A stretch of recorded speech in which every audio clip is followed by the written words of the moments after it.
नमस्ते दोस्तों, आज हम बात करेंगे YouTube के टॉप मिस्ट्री वीडियो के बारे में। आप में से जो लोग थोड़े से भी मुझ जैसे हैं, उन्हें रहस्य सुनना और देखना बहुत पसंद होगा। तो आज हम आपके लिए लाए हैं कुछ ऐसे ही रहस्य जो आज तक सुलझे नहीं। ये वीडियो आपको हैरान कर देंगे और आपके दिमाग को झकझोर देंगे। तो अगर आप तैयार हैं तो फिर शुरू करते हैं। लेकिन उससे पहले, अगर आपने अभी तक हमारे चैनल को सब्सक्राइब नहीं किया है तो जल्दी से कर लीजिए और बेल आइकॉन को भी दबा दीजिए ताकि आपको हमारे आने वाले वीडियोस की नोटिफिकेशन मिलती रहे। तो दोस्तों, सबसे पहले नंबर पर है अमीलिया ईयरहार्ट का केस। अमीलिया ईयरहार्ट वो पहली महिला पायलट थीं जिन्होंने अकेले ही अटलांटिक महासागर पार करने की कोशिश की थी। 1937 में अपनी इसी कोशिश के दौरान वो रहस्यमयी तरीके से गायब हो गईं। उनका प्लेन कहीं भी नहीं मिला और न ही उनके बारे में कोई सुराग मिला। कुछ लोग मानते हैं कि उनका प्लेन क्रैश हो गया और समुद्र में डूब गया, तो कुछ का मानना है कि वो किसी अनजान द्वीप पर उतर गईं और वहीं फंस गईं। कुछ लोग तो ये भी कहते हैं कि उन्होंने अपनी पहचान बदल ली और गुप्त रूप से जीने लगी। यूट्यूब पर कई सारे वीडियोस हैं जो अलग अलग थ्योरीज और सबूत पेश करते हैं अमीलिया ईयरहार्ट की गुमशुदगी के बारे में। कुछ वीडियोस में तो यह भी दावा किया गया है कि उनके प्लेन के मलबे मिल गए हैं, लेकिन अभी तक कुछ भी पुख्ता तौर पर साबित नहीं हो पाया है। क्या सच में अमीलिया ईयरहार्ट का प्लेन क्रैश हुआ था? क्या वो जिंदा है या फिर कोई और ही राज है उनकी गुमशुदगी के पीछे? ये सवाल आज भी अनुत्तरित हैं। अब बात करते हैं एक और रहस्यमयी घटना की, डियात्लोव पास इंसिडेंट। 1959 में 9 रूसी पर्वतारोही रहस्यमयी परिस्थितियों में मृत पाए गए थे, उत्तरी यूराल पर्वत में स्थित डियात्लोव दर्रे पर। सबसे अजीब बात यह थी कि उनके टेंट अंदर से कटे हुए मिले थे और उनके शरीर पर अजीबोगरीब चोटें आई थीं। कुछ लोगों का मानना है कि उनकी मौत अत्यधिक ठंड के कारण हुई थी, तो कुछ का कहना है कि उन पर किसी जंगली जानवर ने हमला किया होगा। लेकिन कुछ लोग ये भी मानते हैं कि उनकी मौत का कारण कोई अलौकिक शक्ति हो सकती है। इस घटना को लेकर कई साजिश सिद्धांत भी हैं, जिनमें से एक ये भी है कि रूसी सरकार कुछ छुपा रही है। यूट्यूब पर कई सारे वीडियोस हैं जो डियात्लोव पास घटना के बारे में अलग अलग नजरिए पेश करते हैं। कुछ वीडियोस में तो प्रत्यक्षदर्शियों के इंटरव्यू भी हैं जो उस रात जो कुछ भी हुआ उसके बारे में बताते हैं, लेकिन आज तक इस घटना का रहस्य बरकरार है। अब आते हैं उस रहस्यमयी त्रिकोण पर जिसके बारे में आपने जरूर सुना होगा, बरमूडा ट्रायंगल। उत्तरी अटलांटिक महासागर में स्थित इस क्षेत्र को लेकर कहा जाता है कि यहां जहाज और हवाई जहाज रहस्यमयी तरीके से गायब हो जाते हैं। पिछले कुछ दशकों में कई जहाज और हवाई जहाज इस क्षेत्र से गुजरते वक्त गायब हो चुके हैं और उनका कोई अता पता नहीं चला है।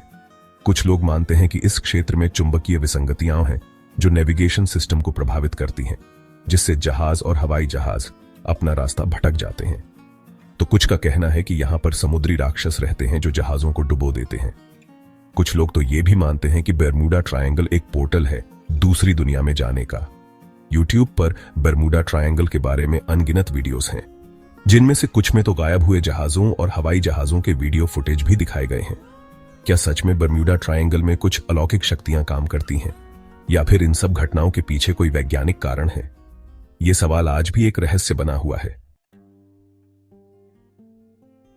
दोस्तों, अब बात करते हैं एक ऐसे रहस्य की जो आज तक लोगों के रोंगटे खड़े कर देता है, ज़ोडिएक किलर। 1960 के दशक के अंत में ज़ोडिएक किलर नाम का एक सीरियल किलर सैन फ्रांसिस्को बे एरिया में लोगों को मौत के घाट उतार रहा था। उसने पुलिस को कई गुप्त संदेश भेजे, जिनमें से कुछ को आज तक डिकोड नहीं किया जा सका है। ज़ोडिएक किलर ने खुद को एक शिकारी बताया था और दावा किया था कि उसने 37 लोगों की हत्या की है।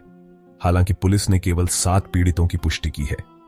सबसे डरावनी बात यह थी कि ज़ोडिएक किलर कभी पकड़ा नहीं गया और उसकी असली पहचान आज तक एक रहस्य बनी हुई है। यूट्यूब पर कई सारे वीडियोस हैं जो ज़ोडिएक किलर के बारे में अलग अलग थ्योरीज पेश करते हैं। कुछ वीडियोस में तो यह भी दावा किया गया है कि ज़ोडिएक किलर कौन था और उसने ये हत्याएं क्यों की थीं। क्या ज़ोडिएक किलर वाकई में इतना शातिर था कि पुलिस उसे कभी पकड़ नहीं पाई, या फिर कोई और ही राज है उसके पीछे? ये सवाल आज भी लोगों के जहन में घूमते रहते हैं। आखिर में बात करते हैं एक ऐसे रहस्य की जो सदियों से लोगों को उलझाए हुए है, वॉयनिच मैन्युस्क्रिप्ट। यह एक रहस्यमयी किताब है जो 15वीं शताब्दी की बताई जाती है। इस किताब में अजीबोगरीब चित्र और ऐसी लिपि में लिखा गया है जिसे आज तक कोई भी समझ नहीं पाया है। कुछ लोग मानते हैं कि वॉयनिच मैन्युस्क्रिप्ट एक गुप्त कोड है, तो कुछ का कहना है कि यह किसी अनजान भाषा में लिखी गई है। कुछ लोग तो यह भी मानते हैं कि यह किताब एलियंस ने भेजी है। सदियों से कई भाषाविदों और कोड ब्रेकर्स ने वॉयनिच मैन्युस्क्रिप्ट को समझने की कोशिश की है, लेकिन कोई भी सफल नहीं हो पाया है। यूट्यूब पर कई सारे वीडियोस हैं जो वॉयनिच मैन्युस्क्रिप्ट के बारे में अलग अलग नजरिए पेश करते हैं। कुछ वीडियोस में तो यह भी दावा किया गया है कि इस किताब का रहस्य सुलझ गया है, लेकिन अभी तक कुछ भी पुख्ता तौर पर साबित नहीं हो पाया है। क्या वॉयनिच मैन्युस्क्रिप्ट वाकई में एक कोड है? क्या यह किसी अनजान भाषा में लिखी गई है, या फिर यह सिर्फ एक मजाक है? ये सवाल आज भी अनुत्तरित हैं। तो दोस्तों, ये थे यूट्यूब के टॉप मिस्ट्री वीडियो। उम्मीद है आपको ये वीडियो पसंद आया होगा और आपने कुछ नया सीखा होगा। अगर आपके मन में कोई सवाल है या आप किसी और रहस्य के बारे में जानना चाहते हैं तो हमें कमेंट में जरूर बताएं। और हां, अगर आपको ये वीडियो पसंद आया हो तो लाइक और सब्सक्राइब करना ना भूलें। धन्यवाद।